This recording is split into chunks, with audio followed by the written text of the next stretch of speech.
Heaven and hell are not places, but conditions of the soul. Heaven and hell are portions of the universe of things, in every part of which heaven and hell are commingled, spirit and matter. I do not spiritually live by a reasoning process, but by the action of desire and feeding upon the spirit of love, a process of laying hold, drawing in and absorbing the energy from the infinite flow of God's will into the solution. Love is the cement that holds the universe together.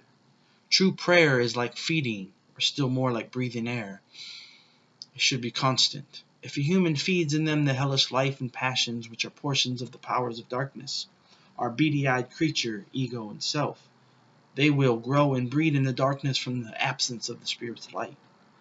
Man has fallen into nature, but nature itself, apart from and unfilled by the divine light, is a self-torment, a mere want, a desire, a hunger. The distinction between God and nature is that God is an universal all, while nature is an universal want. It wants to be filled by God.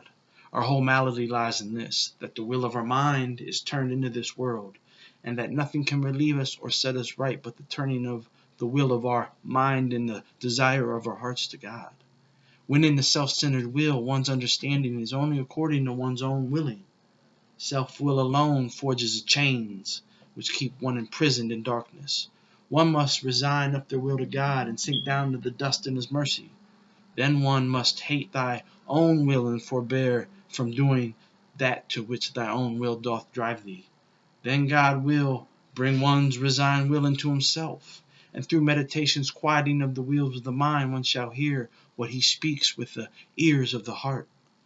Love, being the highest principle, is the virtue of all virtues, from whence they flow. Love's virtue is the principle of all principles. This virtue, which is in love, is the very life and energy of all the principles of nature. Hell sees not God. Hell stood in the darkness and anxiety of nature, and no light of the divine majesty did there enter. God was not there, for He is not in the darkness, nor in the anguish or trouble, which is hell. So when thou art in anguish or trouble, which is hell within, God is not the anguish or trouble, neither is He in the anguish or trouble, but His love is there, and brings thee out of the anguish and trouble into God, leading thee into the light and joy of His presence. Self-will can be broken by nothing but the grace of self-denial, and totally removed by nothing but a perfect conformity with the divine will.